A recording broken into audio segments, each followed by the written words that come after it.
اعوذ باللہ من الشیطان الرجیم بسم اللہ الرحمن الرحیم السلام علیکم ورحمۃ اللہ وبرکاتہ۔ امید کرتی ہوں کہ آپ سارے خیر و عافیت سے ہوں گے اور اللہ تعالیٰ سے دعا ہے کہ اللہ تعالیٰ آپ سب کی تمام پریشانیوں کو، مشکلات کو آسانیوں میں تبدیل کرے۔ تو آج جو میں آپ کی خدمت میں وظیفہ لائی ہوں یہ سورہ یاسین کے آیت کا وظیفہ ہے۔ سورہ یاسین کے اندر ایک آیت ہے، آیت نمبر 58۔ اس آیت کا وظیفہ ہے، یہ آیت ہے سلام قولا من رب الرحیم۔ اس آیت کا وظیفہ آج میں آپ کی خدمت میں لائی ہوں۔ اس کو پڑھنے سے آپ کی تمام تر مشکلات، تمام تر پریشانیاں، بے روزگاری کے حوالے سے اگر آپ کو کوئی پریشانی ہے، تنگ دستی ہے، کوئی دولت کے حوالے سے، رزق کے حوالے سے کوئی بھی پریشانی ہے، گھریلو مسائل ہیں، جو بھی آپ کی پریشانی ہے، جو بھی آپ کی مشکل ہے، انشاءاللہ اس آیت کو پڑھنے سے آپ کی مشکل ضرور حل ہو جائے گی۔ سورہ یاسین کو قرآن مجید کا دل بھی کہا جاتا ہے اور اس کے پڑھنے کے بہت سارے فائدے ہیں۔ یعنی اس کو پڑھنے والا کسی بھی مشکل میں گرفتار ہو، کوئی بھی مشکلات ہو، کوئی بھی بیماری ہو، اکثر کہا جاتا ہے کہ بیماری کی حالت میں بھی کوئی بیمار ہے، کوئی مریض ہے تو اس پر سورہ یاسین پڑھ کر اس پہ دم کر دیں تو انشاءاللہ اللہ کے حکم سے اس کو شفا مل جاتی ہے۔ ٹھیک ہو گیا؟ تو اسی طرح سے سورہ یاسین کے اندر موجود سورہ یاسین کی آیت نمبر 58 سلام قولا من رب الرحیم، اس آیت کو آپ نے کس طرح سے پڑھنا ہے کہ آپ کی مشکل، آپ کی پریشانی حل ہوگی، یہ میں آپ کو بتاؤں گی۔ اس سے پہلے بتاتی چلوں کہ اجازت کے لیے چینل کو سبسکرائب کریں، ویڈیو کو لائک کریں اور اس طرح کی مزید ویڈیوز حاصل کرنے کے لیے بیل آئیکن کا بٹن ضرور پریس کیا کریں تاکہ نئی آنے والی میری ویڈیو لوگوں تک آسانی سے پہنچ سکے۔ اور سورہ یاسین قرآن مجید کا دل ہے۔ سورہ یاسین کو پڑھنے والا کسی بھی مشکل میں گرفتار ہو تو انشاءاللہ اس کو تحفظ ضرور ملتا ہے، اور یہ ایک مکی صورت ہے۔ اس کو پڑھنے سے دلی مقاصد پورے ہوتے ہیں اور سورہ یاسین کے بہت زیادہ فائدے ہیں کہ آپ لوگ سنیں گے تو آپ لوگ پریشان ہو جائیں گے۔ ٹھیک ہو گیا؟ تو اس کو باقاعدگی سے بھی روزانہ ایک دفعہ پڑھنا چاہیے۔ اگر آپ روزانہ نہیں پڑھ سکتے تو 2 دن بعد پڑھ لیں، اس سے زیادہ نہیں پڑھ سکتے تو 3 دن بعد پڑھ لیں، لیکن یہ ہے کہ سورہ یاسین کو اپنی زندگی میں پڑھنے کا معمول بنا لیں، کیونکہ اس سے یہ ہوتا ہے کہ آپ کی گھریلو جتنی بھی پریشانیاں ہیں، مشکلات ہیں، وہ انشاءاللہ اللہ کے حکم سے ضرور ختم ہو جائے گی۔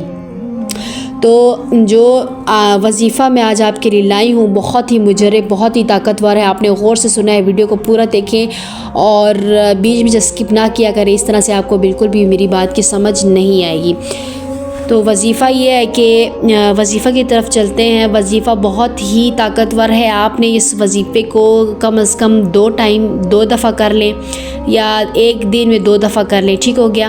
لیکن اس وظیفے کو آپ نے باقاعدگی سے کرنا ہے، یعنی جو بھی آپ کی مشکل، جو بھی آپ کی پریشانی ہے وہ باقاعدہ جب تک حل نہیں ہو جاتی تب تک آپ نے اس وظیفے کو جاری رکھنا ہے اور اس وظیفے کو پڑھنا ہے، بیچ میں اسکپ نہیں کرنا۔ جب تک آپ کی کوئی پریشانی، آپ کی مشکل، آپ کی حاجات قبول نہ ہو تب تک آپ نے اس کو بیچ میں نہیں چھوڑنا ہے۔ ٹھیک ہو گیا؟ آپ بیچ میں اس کو اسکپ نہیں کر سکتے۔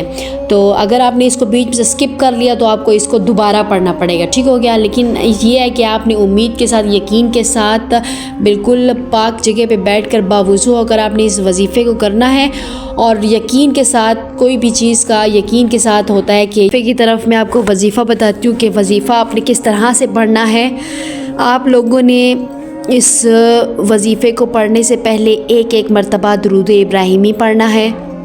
اس کے بعد آپ نے سورہ یاسین کو شروع سے، یعنی بسم اللہ الرحمن الرحیم یاسین والقرآن الحکیم، یہاں سے سٹارٹ سے آپ نے آیت نمبر 58 سلام قولا من رب الرحیم کے پاس تک پڑھنا ہے۔ جیسے ہی آپ سلام قولا من رب الرحیم تک پہنچ جائیں، آپ نے اسی آیت کو 129 ٹائمز پڑھنا ہے۔ کتنی دفعہ؟ 129 دفعہ آپ نے اس آیت کو پڑھنا ہے۔ 29 دفعہ پڑھنے کے بعد آپ نے اس کے بعد یعنی یاسین کو کمپلیٹ کر لینا ہے۔ ٹھیک ہو گیا؟ آپ نے اپنا مقصد، جو آپ کی حاجت ہے، جو آپ کی پریشانی ہے، جو آپ کی مشکل ہے، کوئی بھی کسی بھی طریقے سے آپ کی مشکل پریشانی ہے، آپ نے اس کو اپنے ذہن میں رکھتے ہوئے ادب کے ساتھ آپ نے اس آیت کو سلام قولا من رب الرحیم کو 129 دفعہ پڑھنا ہے۔ اس کے بعد اپنی حاجت کے لیے اللہ تعالیٰ سے، اپنی پریشانی کے لیے، جو بھی آپ کی پریشانی ہے، جو بھی آپ کی حاجت ہے، اس کے لیے آپ نے اپنے اللہ سے دعا کرنی ہے۔ انشاءاللہ اللہ کے حکم سے آپ کی جو بھی پریشانی ہے، جو بھی مشکل ہے، جو بھی حاجت آپ کی قبول نہیں ہو رہی، اللہ تعالیٰ سورہ یاسین کے اس مبارک کلام کے صدقے آپ کی تمام پریشانیوں کو، مشکلات کو آسانیوں میں تبدیل کریں گے۔ تو آپ نے باقاعدگی سے پڑھنا ہے جب تک آپ کی مشکل حاجت قبول نہیں ہو جاتی۔ آپ نے روزانہ اس عمل کو ہو سکے تو ایک دن میں 2 دفعہ کر لیں، نہیں تو ایک دن میں بے شک آپ 1 دفعہ ہی کر لیں، لیکن ضرور کریں اور کمنٹس میں ضرور بتائیے گا۔ ملتے ہیں آپ سے اگلی ویڈیو میں، تب تک کے لیے اپنا بہت سارا خیال رکھیے گا۔ اللہ حافظ۔